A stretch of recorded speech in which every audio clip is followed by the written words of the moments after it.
Hey everybody, it's Eddie J on Crypto for GrowMyBag.tv. Hope you're having a good one. What's good? What's good? What's good?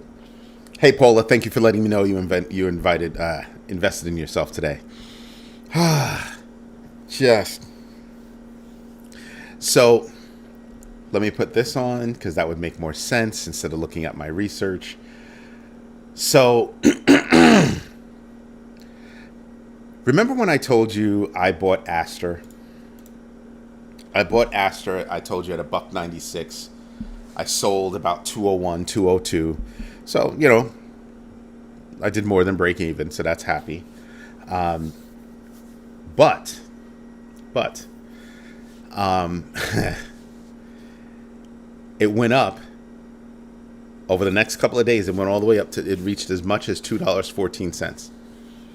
And I said, I'm not going to be upset about that because I knew I wanted to get out. I wanted to get out because DeFi Llama had, delisted its trading volume, and for good reason. So I said, okay, I'm glad I'm out. Yeah, I could have made some money. Fast forward, the news actually hits. It drops down to like 179. On top of that, you know how I keep telling you guys to understand the rhythm of coins, right? I keep telling you to understand the rhythm of coins. So this coin was already on the way down. It went from 202, right? I'm sorry, for 214 all the way down to 179. So that's a big drop. Then what happened? Oh, then we get the tariff news. Everything tanks and it drops all the way down. Right now it's at 133. 133. Ah, my bad. 131. 5 minutes ago it was at 134. And for me, I sat there and I was like, "Oh, look at this! Look at these numbers. I'm about ready to get back in." Glad I'm waiting. I'm waiting for the dust to settle. Maybe I'll get in a little bit here, because all I'm doing is I'm taking the money that I took out of Aster, and now I'm getting back into Aster. So from a buck 96 all the way down to a buck 31, some people are going to be like, "Yeah, but Eddie, it's not going to be listed on DeFi Llama until they fix that problem." Here's my thought process. My thought process is, it's backed by CZ. CZ owns it. It's a decentralized exchange. He also happens to own the world's largest centralized exchange. Aster is all the way up to being ranked number 41. It's going toe to toe with Hyperliquid. So if I buy right now, what are the chances that something that CZ has his hands on is going to fail? It's not. I don't think it will. I think it'll shoot up. I think because of the tariff news that's out there, everybody's already forgotten about, DeFi Llama delisting it. Everybody's already forgotten about it. So I think that it'll survive. But luckily I got out, and I should be able to get in at this point, right? And ride it back up. I don't have a calculator in front of me. Can somebody give me the percentage gain if it goes from right here at a buck 32 to a buck 96, if you don't mind? And Hutanik, thank you very much for letting me know you invested in yourself. Greatly appreciate that. I invested in myself. Who cares about DeFi Llama? The reason why you care about DeFi Llama is because it's all about DeFi, and Aster, in this case, is a decentralized exchange, so it's directly correlated. That's why you care in this case. I invested. Rough day, though. Stupidly rough day. Thank you, Max Ellis, for letting me know you invested in yourself.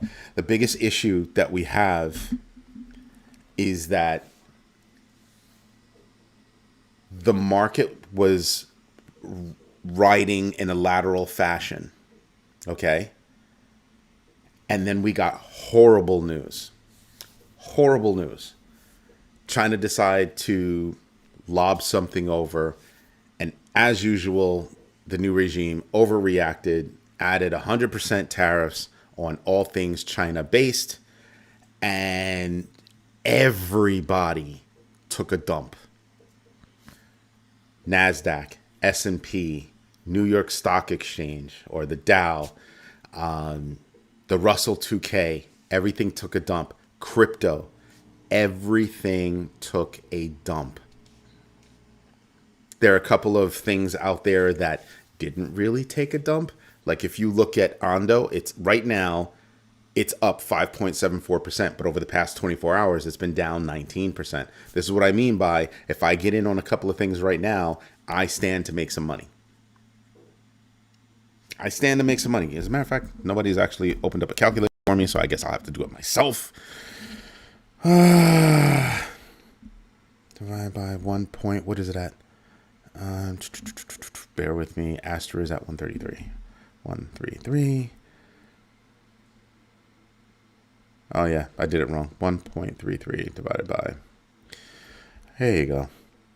So I stand to make a 32.15% gain. So almost a third if I were to get in right here. And it goes back just to the $1.96. That was my original price. So look at that discount that I'm getting. So you know how Hutanik and I get into, not arguments, but we have differing opinions on what we want to do. He wants to hodl all the way through. This is a clear example of what I'm talking about. I got out up here. Now it's all the way down here. I have good research as far as I'm concerned, as far as it satisfies my, risk framework. So I get in. Right? I get back in over here. You have to talk to your tax attorney. You have to talk to your CPA because not all things are taxable. Not all things are taxable. So don't think everything's taxable. You have to talk to your own CPA, your own people, and they'll let you know what's taxable and what's not. Anywho, even with the taxes, where is it? If you're paying it, you're making it. So if I'm paying taxes, I'm making money. So I don't care. If I'm paying taxes, if I have to pay taxes, that means I made money. I'm all right with paying taxes because taxes are just a fraction of what I made, right? So if I got out up here and I'm able to buy in back down here and it goes up back up to where I was, which I think that'll happen within the next 2 weeks. Because things, I think, will eventually die down. Things will be overbought. So is it going to go back up to the 214 that it hit? No. But do I think that it'll go back up to the 196? Yes, I do. So if it goes back up to the 196, I'm in for a third. I win for a third. 33%, 32 and change. I'm cool with that. That's awesome. That is absolutely awesome. I thought my portfolio was bugging. No, it wasn't. I literally looked at my portfolio in the morning, didn't check again until the afternoon. Be happy that you didn't check when Bitcoin was down to like 105 or something like that. And everybody wonders why I keep telling you, do your own research, know your entries and exits, and absolutely invest deliberately. Because if you're doing that, every now and then you're going to take a look. Just pink, I'm going to take a look.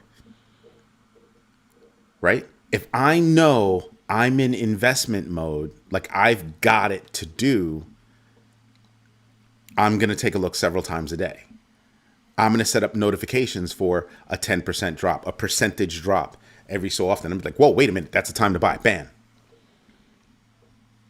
Those are dry powder situations. I'm not using my dry powder in this case, right? I don't have to use my dry powder in this case. In this case, what am I going to do? I'm using the funds, right? I'm using the value that I took from Aster to go buy it again. Where did I put those funds? Still in crypto. Which is why you need to talk to your tax attorney, talk to your CPA to figure out, well, if I just flip from one coin to another, is that taxable? You have to go find out.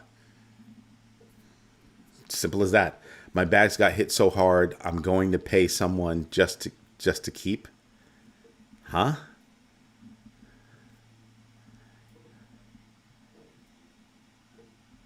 I'm missing something with that, Rick Ritchie.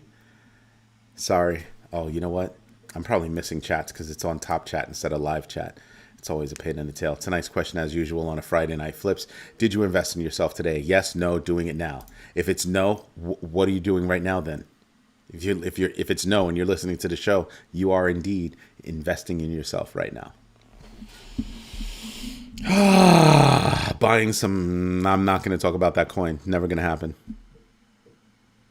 Nope. Nope. Nope. Good luck with that. Good luck with that. High risk, little chance of return. Where I can pick out other things that are low risk, higher chance of return. So good luck with that.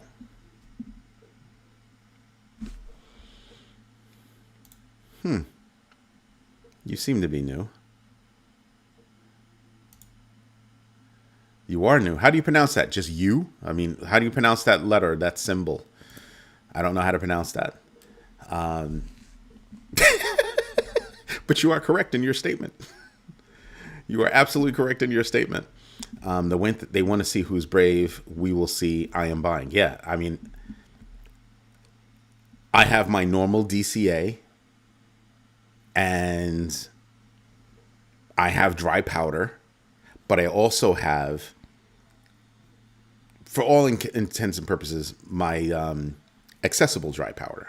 Right, and that's the value that I took out of one coin that I put into another coin, so I could wait to see if I want to make an investment.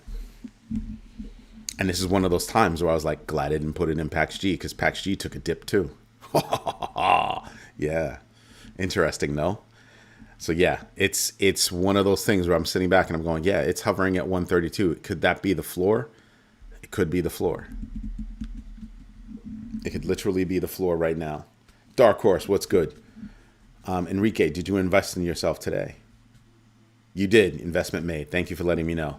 8 Paws into his house. Thank you for letting me know you invested in yourself. I know I have big baggers. I know I have not sent out the invitation.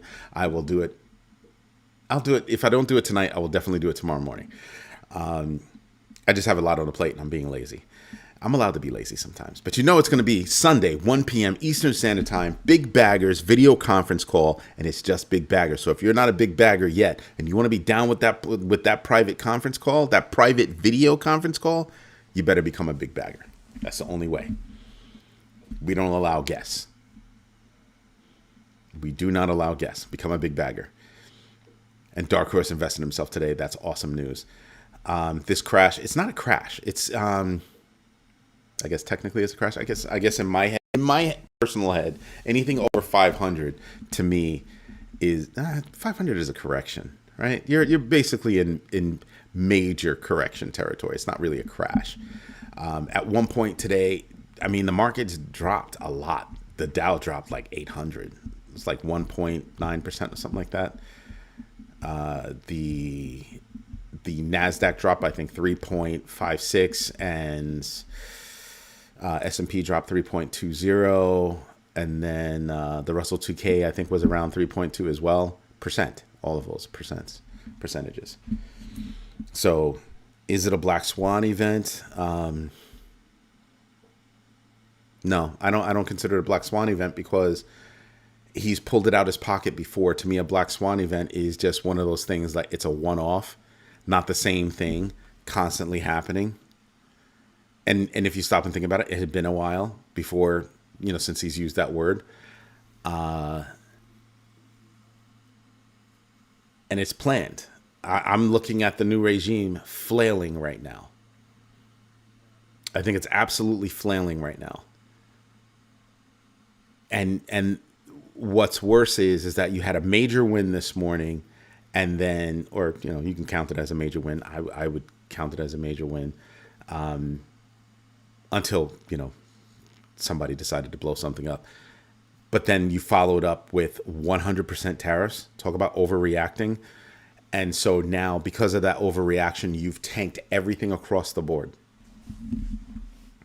You've tanked everything across the board. Imagine. Yes, I am sipping wine. And it is so good. It is so good. So yeah, I'm happy about that. So yeah, I'm looking at everything and I'm like, yeah, probably as soon as I'm done with the show, I'm probably going to go snatch some Astra. And I gave you my talking points. My talking points are, It's owned by CZ, who also owns Binance. The bad news that it got from DeFi Llama doesn't freaking matter, right? Nobody's going to remember that. I will. Nobody else is going to remember that, right? And because it's owned by CZ, a decentralized exchange, it's come a long way. It's going to wind up being successful. It's going to wind up being successful just because it's CZ. He's not going to see it fail. Plain and simple. So it's going to blow up. It's going to continue to blow up. There are rumors that he's about to catch a pardon from, the new regime. So I think Aster is going to blow up. So if it blows up, if it just goes from here to $1.96, 30%. I'm in that 30% range. I snatch it right here and it goes up to 30%. And it goes up to 196. My original purchase price. I got out at 201, 202. So, did a little bit more than break even. Got out into another coin. Now I'll flip it back into Aster and just wait. I'll be chilling.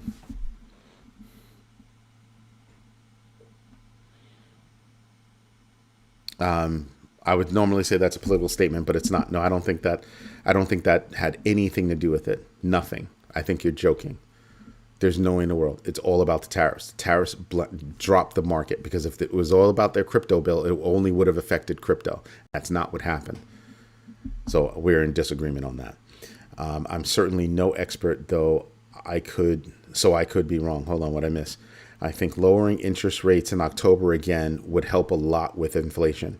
I think there's not enough data to lower interest rates. 1, 2, I think that it would be a better idea to hold steady because what's going on right now is they're going to rush through CPI data.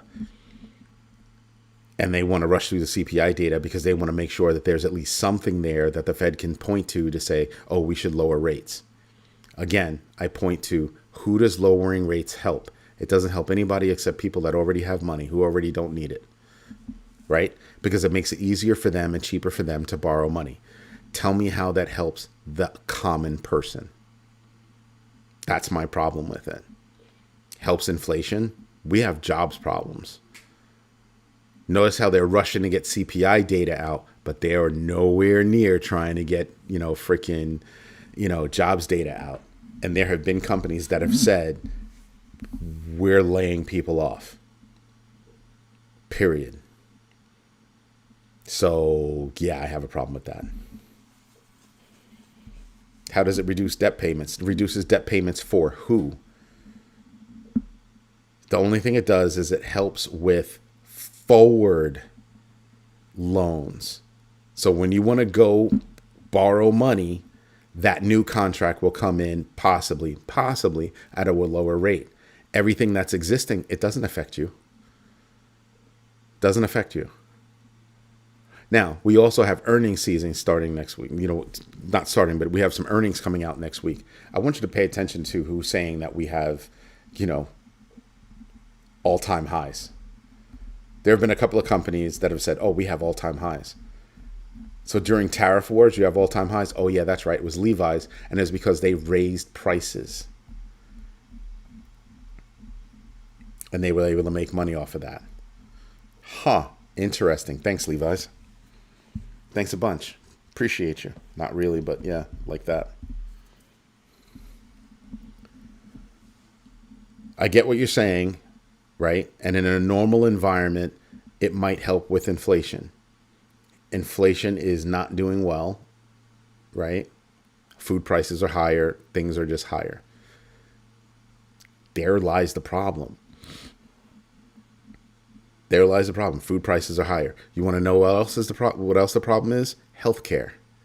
People are going to have to, or not even have to. They're making decisions right now about healthcare, and a lot of people are going to have to drop their healthcare because they just can't afford it. Now, what is that going to do? Well, that's going to force people to have to go to emergency rooms because the law is that still that you have to take care of people that walk into your emergency room. And what does that do? Well, it raises hospital prices. And we keep getting told by the new regime they're laying people off. So that's hundreds of thousands of people that are pounding the pavement. So That's why I said nobody wants to talk about jobs data.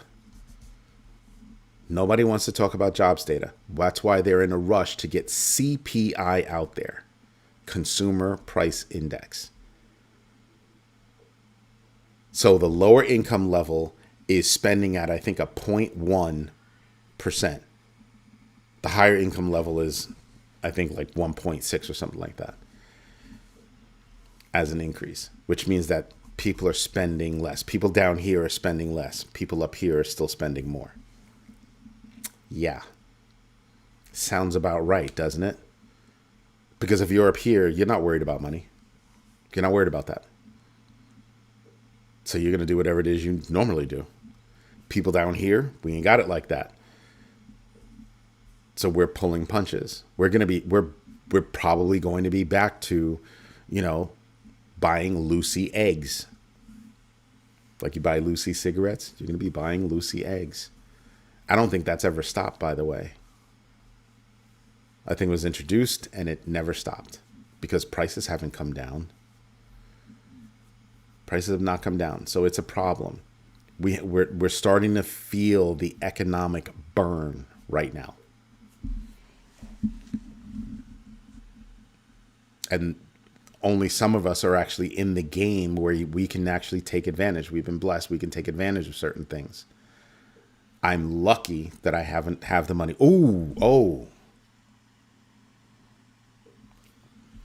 I'm only using this as an example through the show, but Astra just dropped down to $1.28. Wow. Yeah. Glad I didn't buy it that moment. Glad I'm doing the show because I wouldn't have dumped the whole thing in, but I would have bought a couple of $100. I'd have sprinkled, been paying attention all night while I'm working. Sprinkle. And there you go. It's at $1.28. Down for another 4 cents. That's nuts. In my smart money concept class, the chart needs to do a liquidity sweep or it could climb higher. We're about to go to the moon, in my opinion. My teacher called this drop before it happened. Everybody called this drop before it happened. Seriously. This is not the drop. Right? This drop was called by a macro event. It was done by a risk that nobody knew was there. Well, we knew the risk was there. It hadn't been used in a while, and then the risk came out. We knew there would be a drop, just not what the drop would be. It's a guess. Everybody can guess. Be careful with that. I love you madly, but please be careful with that.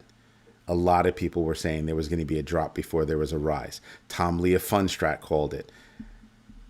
Eric Balkunis, Jay Seyfert, just a whole bunch of people were calling, hey, there's traditionally a drop and then things will take off. Tom Lee of Fundstrat said there's going to be a drop.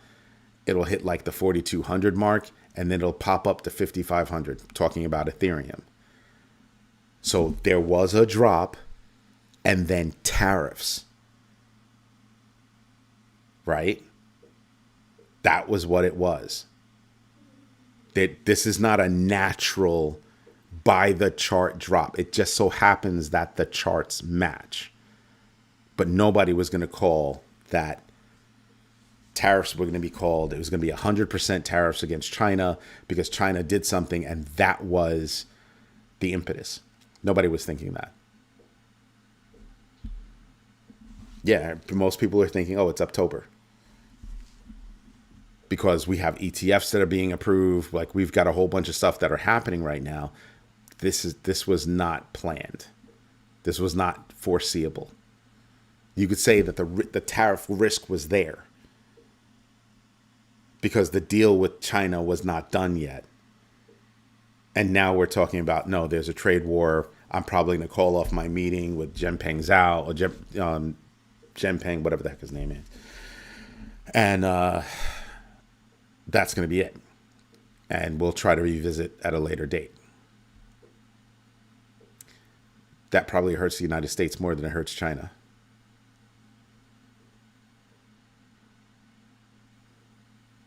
Dead serious. So I hear you, Rick Ritchie, that it fits. The scenario fits, but nobody was going to call tariffs, right? And things were coming down naturally, which is what people were calling. But this tariff thing made things fall off a cliff. Big difference between a natural drop and a fall off the cliff event. Something closer to a black swan, but it's not really a black swan if it keeps happening every so often. Still, not even being in the class, I think it's a good class, by the way.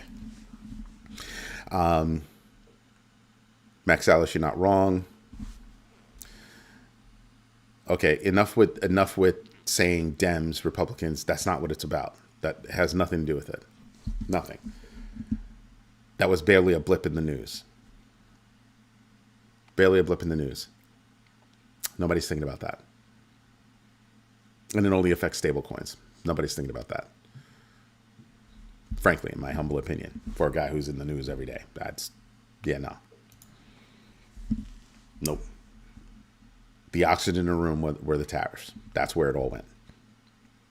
So think about that bill that was put forward by Dems. Think about that, and then think about the same thing with Aster and DeFi Llama. Yeah, they happened. Had no effect on anything. Nobody paid attention to it. Paid attention to it before this happened. After this happened, nobody cares. I'm going to agree to disagree on this, but the people in my group are so good that they are getting blacklists from... Yeah, okay. I can agree to disagree. I'm going to let that one go.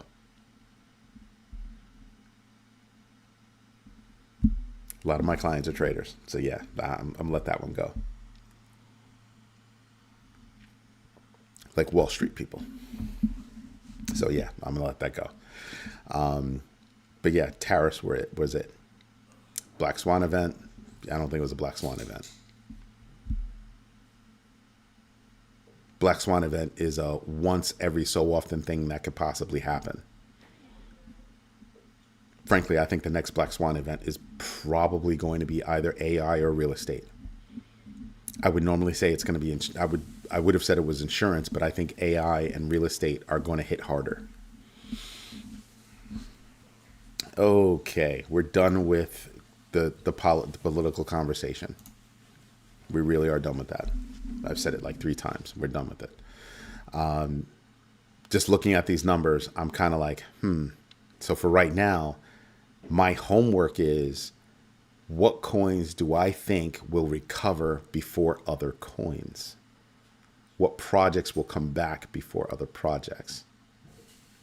And what can I stand, where can I stand to win? And there are a lot of choices. So I'm looking at where do I think I can win? Right? So you're going to come up with a stack of choices where you can win. And then you're going to start playing with, how much can I win? And you'll compare each one of those, or I'm going to compare each one of those. And I'm going to say, okay, I'm going to buy this one, and that one, because I plan on increasing value. I don't care how I increase the value, as long as it's legal. I just want to increase the value.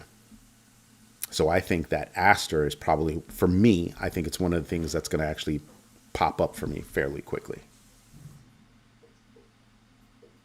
I think that's going to pop up for me. I'm just looking at the list. Do I sprinkle some into Bitcoin? Probably. Do I sprinkle some into Ethereum? Probably. But I'm going to do the math on how much money would I have made with Ethereum, because Bitcoin I'm buying not because I plan on increasing value per se. It's because Bitcoin is different than everything else. I can go get a loan against Bitcoin than I can go get a loan faster based on my Bitcoin holdings than I can versus anything else. Yeah, they can do the whole portfolio depending on where you're at, blah, blah, blah, blah, blah. But I'm buying Bitcoin for a specific reason. So I'll snatch Bitcoin, right? Ethereum, maybe. Ethereum then, for me, falls into the bucket of, it's just about value right now. It's just about value. So for me, am I going to buy more Ethereum, or do I buy more Cardano? Look, Cardano's at 64 cents. It's not a 64-cent coin. It was just at 80 something cents. So that's another one that's about a third. It's about a third to get back into that. I can make money off of XRP. How much money am I going to make off of XRP? Was that like, what, $3? I'm not going to make that much money off of XRP, but I will make money. Will I make more money off of XRP than I will off of Ethereum? Most likely. Will I make more money on Ethereum than I will off of Bitcoin? Yes. I just have to do the math on how much do I think it'll go. And I'm just talking about to where it was. Not even to all-time high, just to where it was before we heard the word tariff again today. Just hit back there. I'll be all right. You make money off of that stuff. Hyperliquid is another one that I'd be looking at. Cardano is definitely something I'd be looking at. Dogecoin is another one I'd be looking at. Why? Because it's at 19 cents and it was at 25 cents, 26 cents just a day or so ago. So I'm going to be stuck doing math. I mean, it's not hard to do the math, but I'll be stuck doing math on that saying, well, where do I want to be? Where do I feel most comfortable? Dogecoin has presented itself as, I used to be a meme, but now I get used. So technically I'm still a meme, but I'm a real coin now because I get used. So I look at Dogecoin differently than I do other things. So Doge, Cardano, Hyperliquid is something I look at. Absolutely Chainlink, because it's down to $17. It was just at $25. Again, about a day or so ago. So it would have to be up another $8, which is about a 50% drop, a 50% jump up, like 47, 48%. So then you sit there and you're kind of like, damn, I could really make some money off of Chainlink, because Chainlink is not, you're not going to tell me Chainlink is a $17 freaking coin.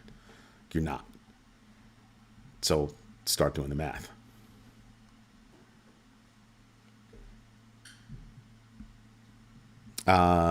Yeah. Put it into a stable coin so you're poised to execute. So that's something that I do all the time. Like take Aster.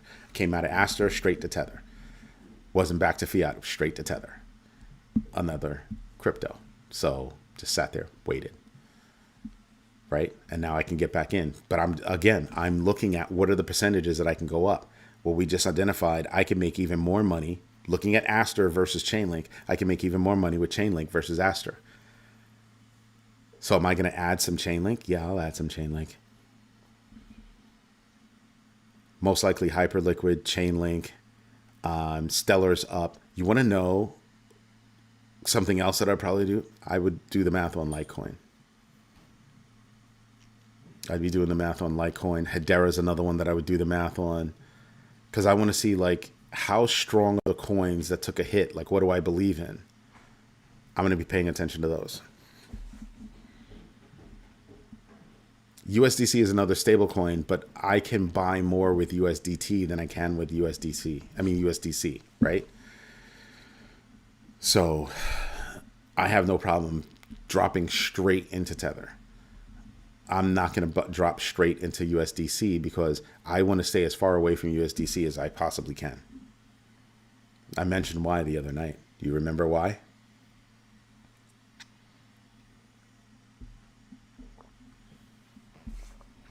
Do you remember why?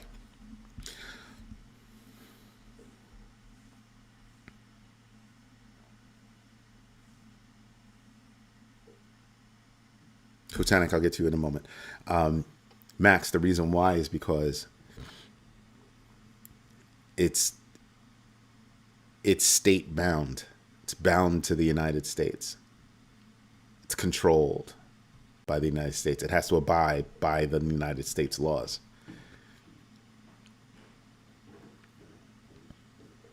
So yeah, I'd rather drop into USDT, and from USDT, I can buy almost any coin.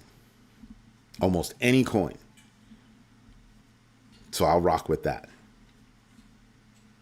Something else that I still need to do research on is that supposedly we're supposed to be allowed to be involved with any exchange around the world again. Like they've opened up, supposedly they're supposed to open up our ability to be involved with other exchanges. What does that mean? How do you implement that? Has it been implemented? I don't know, but that was the talk of the town. So imagine if you could open up a Binance account. I have a Binance account. I can't do anything with it because I'm from the United States. But if they open that up, well, then I get my Binance account back, and I'd be open to buying anything on Binance. I would no longer be held back, right? So that's what I think about. And Hutanik, to your point, it's disgusting that I can't earn interest on a stable coin because it's a stable coin and not tied to a bank. The banks wanted that line in there. And I think the banks are going to have a massive problem with that because now, hold it, because I actually do have a news article that, like, with this. I think it's, I didn't put it over there, put it over here. Give me a moment and I'll tell you.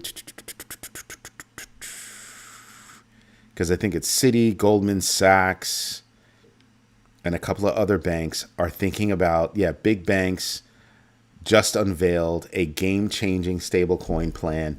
Leading global banks are collaborating on a G7-backed stablecoin, leveraging blockchain to merge digital assets with traditional finance, sparking debates about regulation, innovation, and the future of cross-border transactions. Remember a couple of weeks ago, we were looking at a group of, I guess, tertiary banks in Europe got together to do just that. Then you had a bunch of banks in the UK get together to do something similar. And now I told you that there were going to be a bunch of banks in the United States that are probably going to wind up doing the same thing. Because you can't have everybody have their own damn stablecoin, because what purpose would that serve? Citibank has their stablecoin, Goldman has their stablecoin, and the two don't get along. That makes no sense. But if we create a stablecoin that we all recognize, aha.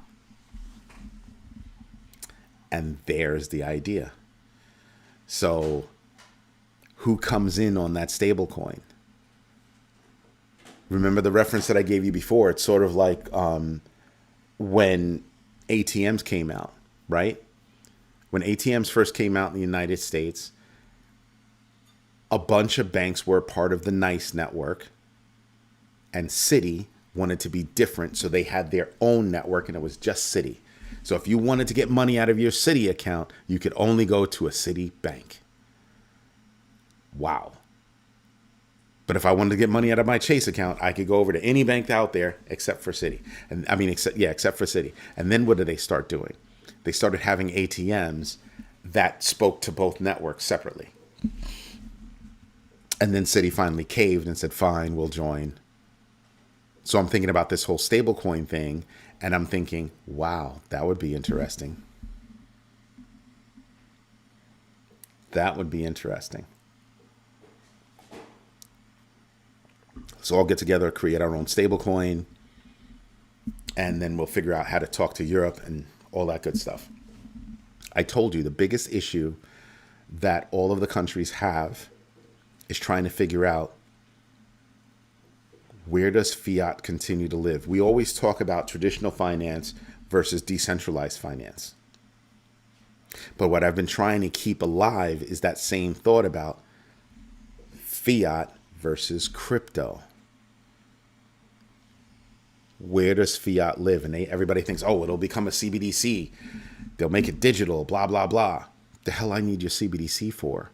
I can go cross-border with any other crypto. Why would I use your CBDC?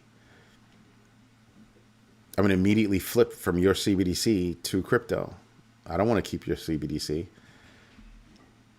And what happens when companies say, yeah, we're gonna pay our bills, we're gonna pay our people in crypto and not your digital fiat?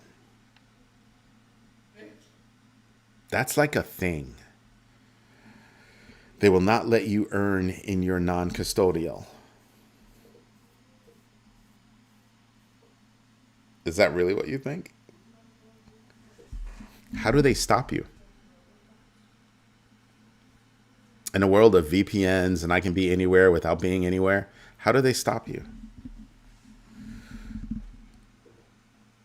It's more. I think that the governments around the world are beginning to wake up and learn their lessons. Right? It's harder for me to stop you from doing something versus me figuring out how to work within that framework and put in some gentle guardrails. It's easier to do the latter than it is to do the former. That's where they have the problem. Nobody's thinking like that. Nobody's thinking like that.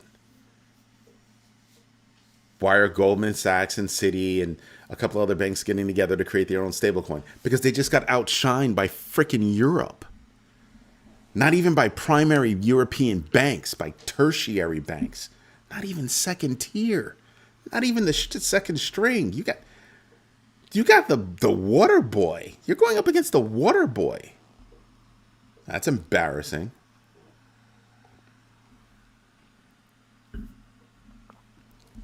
That's embarrassing. So yeah, you start to figure out, oh, we've got to move things. We've got to figure things out because we don't have a solution for that. Why don't you have a solution for that? Because you haven't bothered to give it any thought.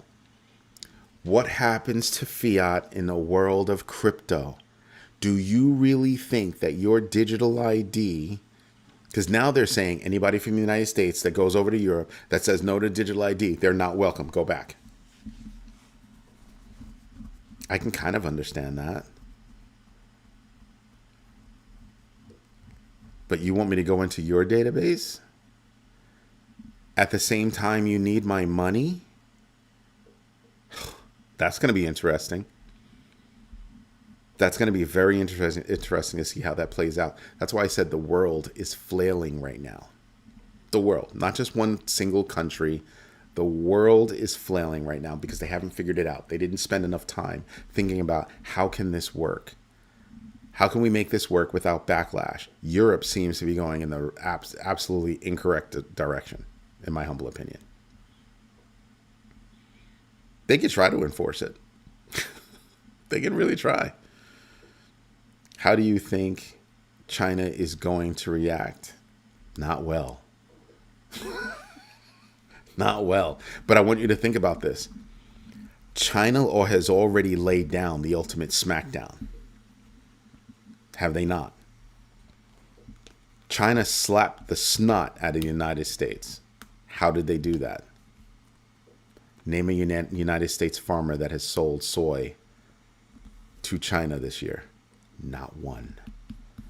Billions of dollars gone. Not happening. So what do you have? You're going to have a bunch of, I hate to say it because it's not a happy thing. You're going to have a bunch of farmers lose their farms. You're going to have a bunch of farmers lose their farms. All because you want to start something that could have been handled with a hell of a lot more diplomacy. In other words, you were ill-equipped for this war. They can affect us way more than we can affect them. Look at how much debt we hold on China versus how much debt China holds on the United States. It was a stupid decision. I don't care what anybody says. They needed to come to the table. They needed to do this. They needed to do that. Sure. I can even agree with you on that point. Sure. But that wasn't how. They flexed just a little bit. China flexed just a little bit and destroyed the soybean market. So where's China getting their soybeans? Oh, I don't know. Who's the United States' number one competitor when it comes to soybeans?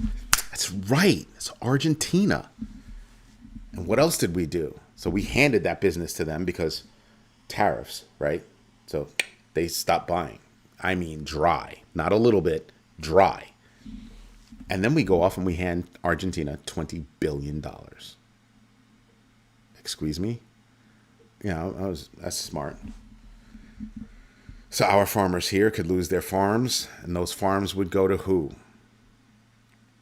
Play it out in your head. Who buys those farms? Big business. Big business. They'll be working on their farms that aren't theirs anymore because they need to work. and big business will be the owners. Not kidding. It's a sad situation. It's a very sad situation. Most places will take both BTC and USD via credit, CBDC, whatever. Why would I ever want to touch a CBDC? Maybe the CBDC is just for those on government assistance programs. Why would I ever want to see a CBDC come to life? Never. The answer is never. Period. I never want to see a CBDC in the United States, ever. They already have pseudo CBDCs. They were like, oh no, we'll pass this law, we'll never have a CBDC. And then what they do, they started writing laws to control stable coins, which is why I use USDT versus USDC. Go look that up. Go look up the Genius Act and you'll see a lot of reasons why. So yeah, I don't pay attention to that stuff. I really don't. Blockchain interoperability will be prevalent. Cardano, go look that up. And you will be able to nearly instantly switch tokens on the fly as you need to pump gas right then and there. If they enable the right things, yes, that's what I've been saying for a while. Retail needs to catch up. Retail needs to catch up. Once retail catches up, boom, off to the races. Off to the races. But right now, we're dealing with some silliness, and we're going to eat it until we don't have to eat it anymore. By the way, Astro seems stable at $1.28, $1.29, so I might get in here. But I'll wait. I'll like I said, I'm going to sprinkle. I just saved 4 cents by waiting. I don't want to either, but it's inevitable. It's not inevitable. The United States doesn't want a CBDC. They passed a law that they don't want a CBDC. So it's not going to be a CBDC that's going to save the United States, the US dollar. It's going to be crypto. Why do you think they're trying to debase the dollar so much? It's ridiculous. It's absolutely ridiculous.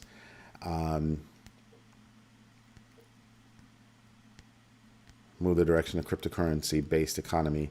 That's hard to do. You have to do a lot for it. But before you can move to a crypto-based economy, you need to figure out what's going on with your fiat, because that means, how do you denominate everything? By Bitcoin? You would need the world to do that. Sort of like inches versus, centimeters, right? Yeah. Not easy. It sounds easy. It's not easy. It's very difficult. Yep, they're going to try to offload that whole load of $38 trillion debt to stablecoins and then leave them stuck with the bag, because stablecoins are tied to what? Fiat. So the answer back in the 70s was, we're going to get off of gold so that we can print money and so that we could ditch debt. So that's what they did, and it worked. This time, there's no gold to do that to. Oh, side note, you want to know who's buying up a lot of gold? Every sovereignty around the world, especially China. So, might want to pay attention to that too.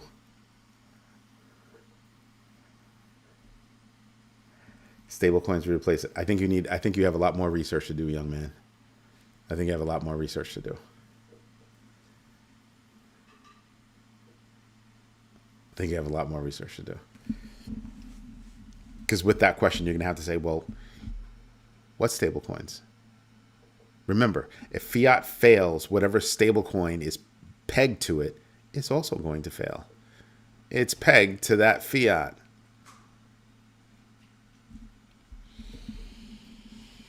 So, yeah, Brutanic nailed it. People are going to freaking buy gold.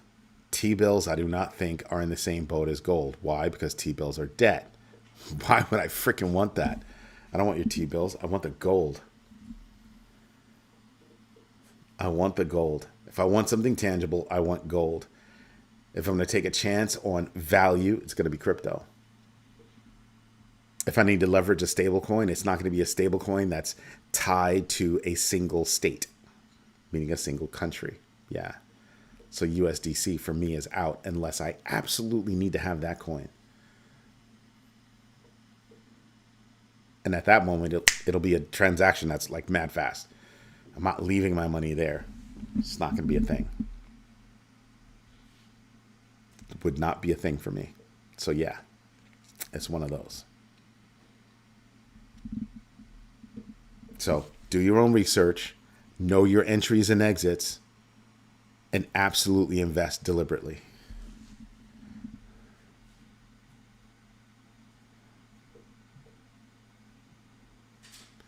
So anyway, everybody, this is Eddie J on crypto for growmybag.tv. Hope you like what I'm doing. If you do me a favor, smash the likes.